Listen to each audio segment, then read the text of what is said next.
వాళ్ళిలాంటి ఆలోచనలు చేస్తున్నారని నీ మాటల మీద నమ్మకం ఏంటి? స్వామీజీ, ఇందాక నేను వాళ్ళ బస్తీ వైపుగా వెళ్తున్నాను. అప్పుడు నేను చాటుగా వాళ్ళ మాటలు విన్నాను.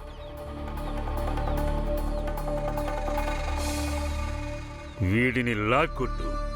స్వామి, ఆజ్ఞని పాటించు. చెప్తాం.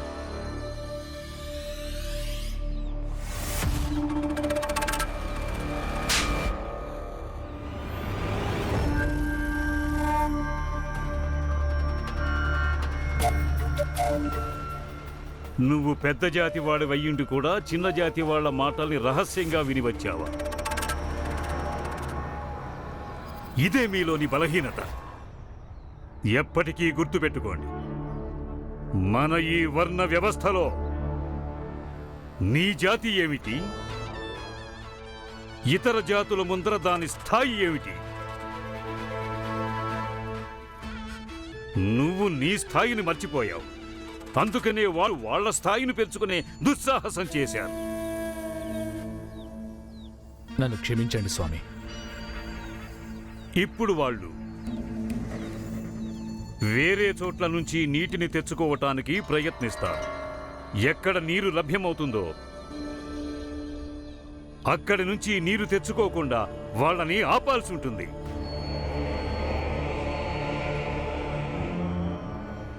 మన గ్రామంలో చిన్న చెరువులు ఏవైతే ఉన్నాయో మన పెద్ద జాతి వాళ్ళు వెళ్ళేవి తప్ప మిగతా చెరువులో చెత్త పడేయండి, పెంట పోగులు పోయండి.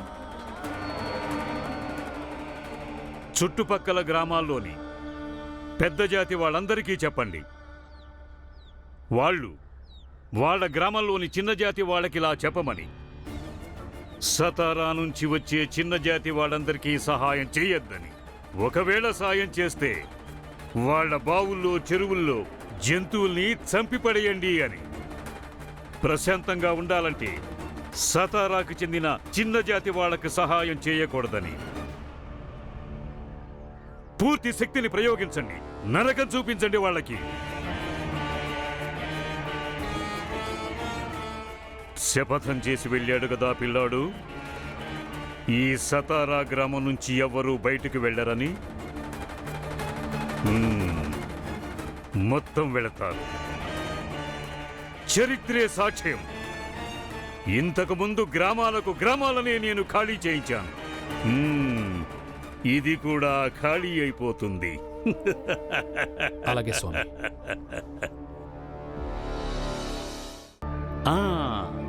నేనేం చెప్తున్నానంటే, చీమలు, ఈ చీమల జీవితకాలం ఇంత తక్కువగా ఎందుకుంటుంది?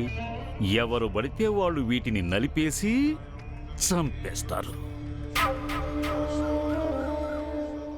తెలీదు స్వామి. ఆలోచించు, ఆలోచించు. నీకెప్పుడు జవాబు దొరికితే అప్పుడు నాకు చెప్పు. మీ ఆజ్ఞ స్వామి. ఆలోచన చేస్తే ప్రతి ప్రశ్నకి సమాధానం దొరుకుతుంది.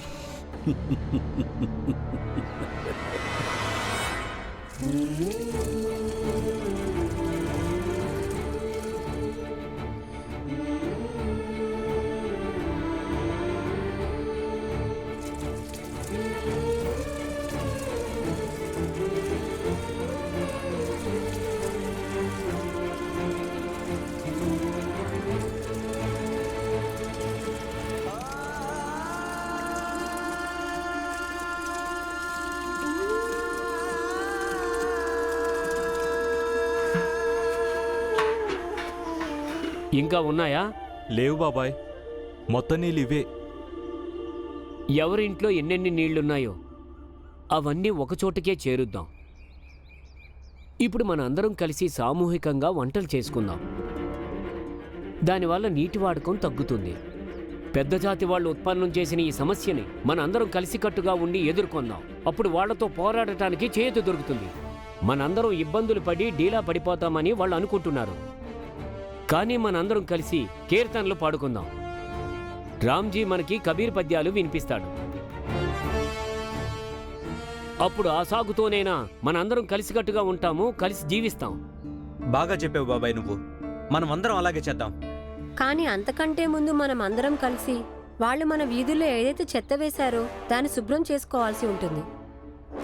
చూడండి, మీరందరూ మీ చేతులు మూతులకి జాగ్రత్తగా బట్ట చుట్టుకోండి. ఇప్పుడిప్పుడే మహమ్మారి తగ్గిపోయింది, అయినా మనం జాగ్రత్తగా ఉండాల్సిందే.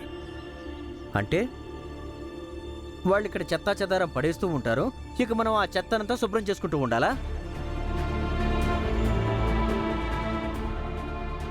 అసలు ఈ పని చేయటం నాకేమాత్రం ఇష్టం లేదు. పురంజన్, అరే పురంజన్, నా మాట విను. పురంజన్, అరే, నువ్వు ఇంత కోపంగా ఎందుకున్నావు? మా అందరికీ కోపం వస్తుంది, కానీ మన కోపాన్ని కూడా సరైన పద్ధతిలో వాడుకోవాల్సి ఉంటుంది. దాన్ని ఎక్కడ వాడుకోవాలో ఎక్కడ వాడుకోకూడదో అలాంటి వాటితో నాకు ఎలాంటి సంబంధం లేదు. అరే నేను చెప్పేది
సేటు గారు, ఒక మాట చెప్పండి.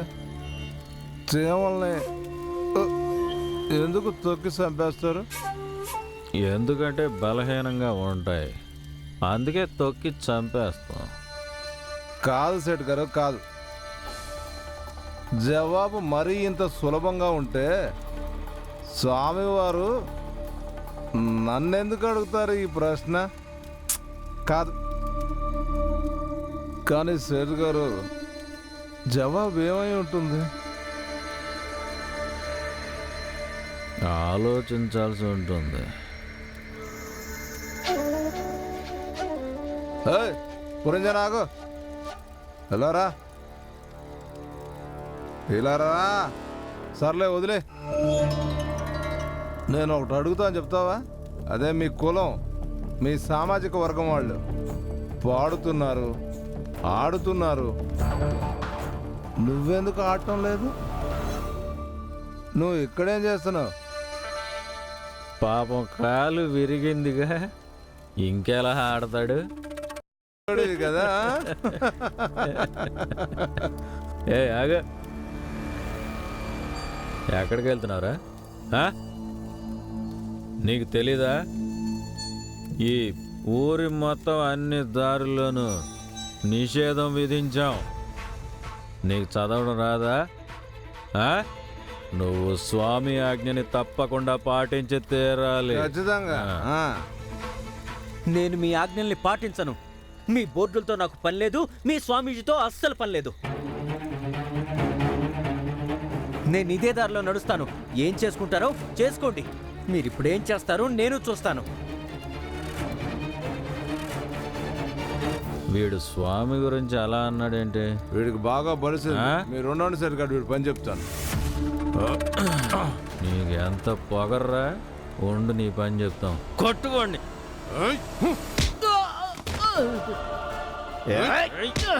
నువ్వు మా జాతి వాడిని అంటుకుంటావురా? నేను నిన్ను వదిలిపెట్టను రా, నీ అంతు చూస్తాను. ఈ రోజు నన్నే నువ్వు ముట్టుకుంటావురా రేయ్ నిన్ను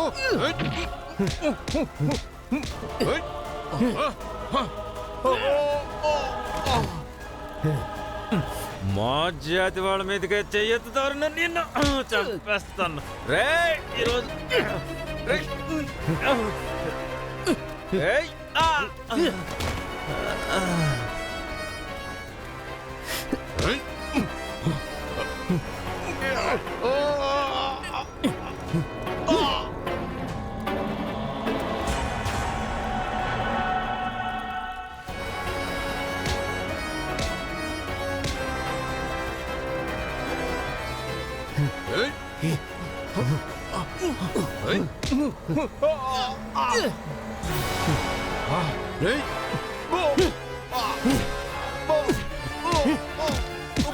నువ్వు ఆపుతావరా నన్ను? ఈ దారి గుండా వెళ్ళకుండా నన్ను ఆపుతావా? ఇదిగో నిన్ను అంటుకున్నాను రా. నువ్వు ఇప్పుడు అపవిత్రం అయిపోయావు. ఇప్పుడు ఆపరా.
ఈ దారి గుండా వెళ్లకుండా నన్ను ఆపుతావా?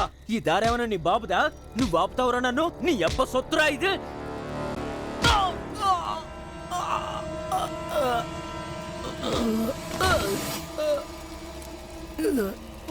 కొట్టువాడిని ఇక్కడ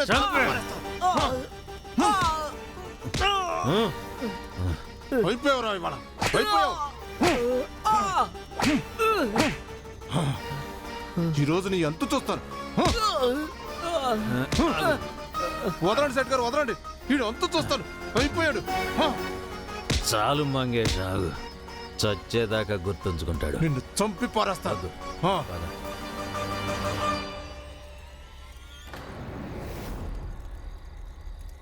మీరు సరిగ్గా చెప్పారు స్వామి. మనం వాళ్ళ బతుకుల్ని నరకం చేయాలనుకున్నాం, కానీ వాళ్ళు భజనలు కీర్తనలు పాడుకుంటున్నారు. అది ప్రతి వ్యక్తికి తెలిసి ఉంటుంది ఇలాంటి పరిస్థితుల్లో ఎలా వ్యవహరించాలో. నిజం చెప్పాలంటే వాళ్ళందరినీ ప్రశంసించి తీరాలి. ఎందుకంటే వాళ్ళకి తెలుసు రేపటి ఉదయం వాళ్లకు కష్టకాలమని. అయినా కూడా ఈరోజు గడుస్తున్న రాత్రిని వాళ్ళు అందంగా ఆనందదాయకంగా మార్చుకుంటున్నారు. కానీ స్వామి, వాళ్ళు అలా ఆనందంగా ఉంటే చూసి మనం అందరం ఎలా తట్టుకోగలం? మీరే చెప్పండి. ఇప్పుడు మీరందరూ ఏమీ చేతగాని వాళ్ళైతే చూస్తూ ఉండాల్సిందే. చూస్తూ ఉండటంలో కూడా మనకు ఆనందం ఉంటుంది. నశించిపోతున్న వస్తువుని చూడటంలో కూడా ఎంతో ఆనందం ఉంటుంది. వీలైతే ఆ ఆనందాన్ని ఆస్వాదించండి. ఒకవేళ వద్దనుకుంటే వెళ్ళండి, వెంటనే వెళ్ళి వాళ్ళ బస్తీని తగలబెట్టండి. అప్పుడు ఆ మంటల్ని ఆర్పి వాళ్ళు నిల్వ చేసి పెట్టుకున్న నీళ్లన్నీ ఆవిరైపోతాయి. ఆ మంటలతో పాటు వాళ్ళ నమ్మకం కూడా కాలిపోతుంది.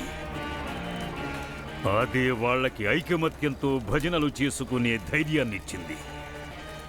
ఏ ఆశని వాళ్ళు నీటి పాత్రల్లో నింపుకొని అందరూ ఈరోజు రాత్రి ఐకమత్యంగా ఒక చోట కూర్చుని రేపటి గురించి ఆలోచిస్తున్నారు.